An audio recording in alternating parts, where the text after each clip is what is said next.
Hey everyone, I'm Conrad and this is Fleet Talk. And today I'm joined by Mr. Brian Peisker, one of our business development specialists in the Chicago area. Brian, it's great to have you. Thank you so much for joining me. Hey, Conrad, thanks for having me. Yeah, no problem. So first off, can you just tell us a little bit about your background at AIM? Sure. So I've been in the transportation industry now for about 13 years. Just over half of that time I've spent with AIM. I started off as a truck rental associate. I've had a few different roles in sales and operations during that time. Currently, I'm the business development specialist for AIM here in South Chicago and Northwest Indiana. Awesome, awesome. All right, so you're the guy to talk to when it comes to the sort of the process of getting into a lease with AIM. And Brian, I think for businesses, leasing their fleet might be kind of intimidating at first, especially if they're this is their first time leasing. You know, it's a long commitment, and so they really want to make sure that the vehicle they're committing to is the right one for their operation. And I know one thing that AIM really focuses on is that process, you know, finding that perfect piece of equipment that matches the company's needs. Could you talk to us a little bit about that process and AIM's unique approach to it? Sure, I'd love to. So, from my experience, I think what separates us here at AIM from our competitors, we like to take a little bit more of a consultative approach to what we'll call the process. That's why we're AIM Transportation Solutions. We're not just AIM Leasing or AIM Truck Leasing. The way we conduct the process, though, especially over the last year, has changed for obvious reasons. So, the days of going door to door and having several in person meetings, per day, it just doesn't happen anymore. It's morphed into what you and I are doing now, having a Zoom meeting, conducting business by phone or by email, and it's made it difficult for us to be that consultative partner that we strive to be. But the one thing that hasn't changed during the process is the necessity to ask questions and then shut up and listen. Too often we're listening and we want to react with something, as opposed to listening to learn about the business. We go in and regurgitate features and benefits, and that's not helpful for anyone. People generally want to talk about themselves and their business, so let them give you as much information as they're willing to share. It's only going to help us tailor our solution to their specific set of challenges. And the most common mistake we make, maybe not so much when it's an ownership account, but more so a company that's already leasing, is we ask for their spec. Hey, can I have your spec and can we copy it? I had a customer that, they gave me their spec. Luckily, we did a good needs assessment with them. And as I'm reading through the spec, I found out that they didn't have cart stops on their lift gates. And I asked them about it. And, they said, well, we've never had those. What are those? So it was just a simple thing that we found because we took the time to get to know what their business was about. We were able to recommend that. And now it's, an important part of their truck spec. And so something like that, we're bringing value, which is what kind of Rick talked about in our previous fleet talk. But for salespeople, there's this subconscious need to be first. We're competitive creatures by nature. Otherwise, we wouldn't be doing this. Companies like us, we do best when we slow this process down and we take the time to get to know our prospects and our customers' actual business.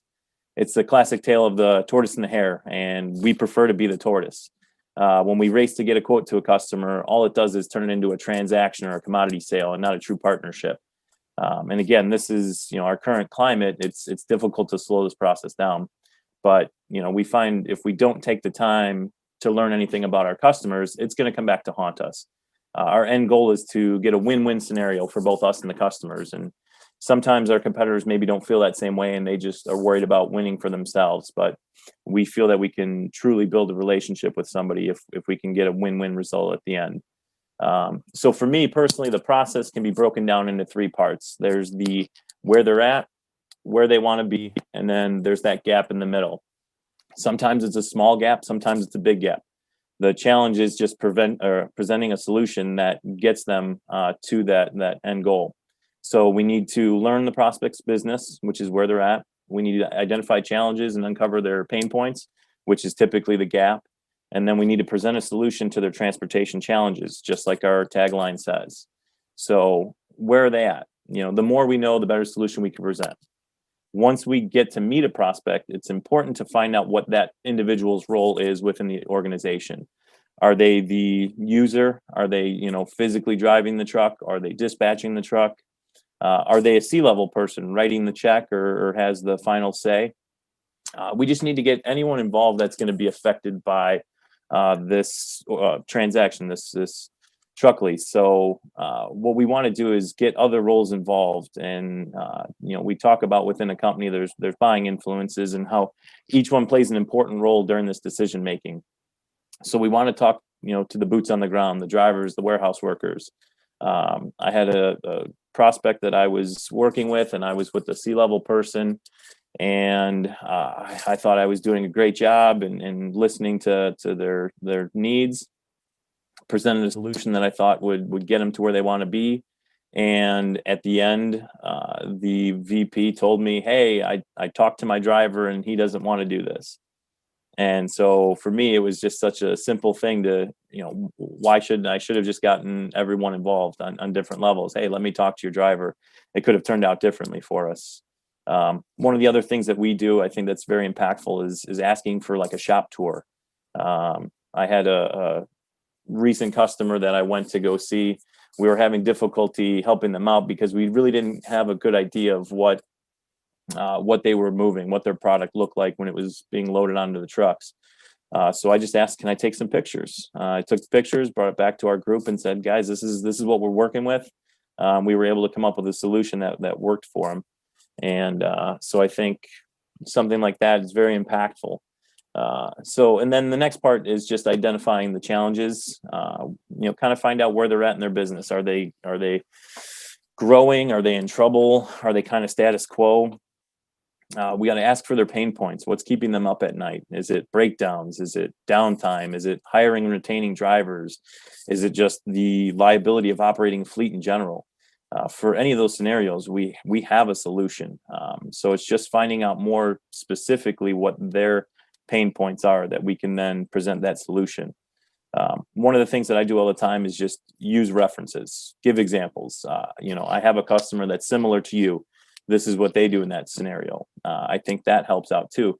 And giving them the referral, you can, go and talk to this person and see what we do that makes us a great partner.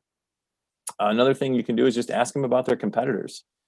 Ask them what their competitors are doing right. What's wrong, what separates them.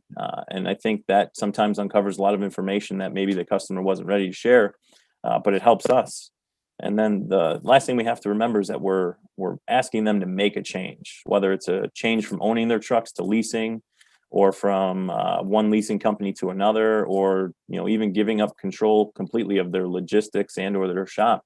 It's a big change, and we need to remember that we're asking them to make the change, and that's not something that is going to happen overnight. It's something that probably needs to be slow, and it's important to have a relationship with that person so that you can be seen as a consultant, not necessarily just a salesperson. So the last thing is just solving the challenges. Like I said, we have different solutions for all these different scenarios, whether it's our rental program, our maintenance program, our leasing program, our logistics, our brokerage. Those are all things that can help them. And then also getting our vendors and our other colleagues involved.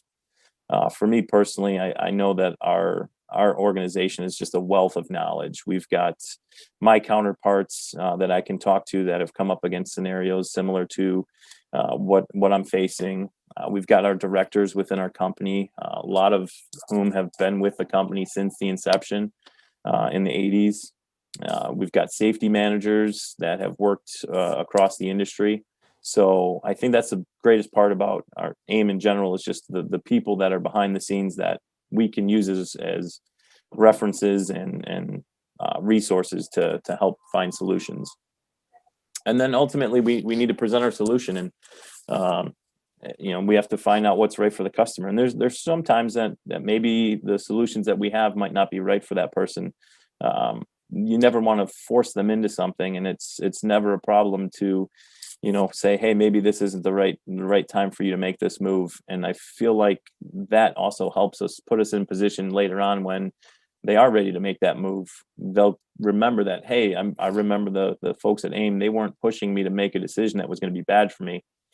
They really truly helped me find a solution that was right for me. So I think in any industry with lots of competition, I think being a family owned and operated company, we survive on referrals and repeat business. And our first opportunity is to get the process right. And once we have the process right, we set the standard for the remaining term of that lease, and hopefully for a long time with a long partnership with that customer. All right. Thank you, Brian. That was super insightful. I really appreciate you joining me today.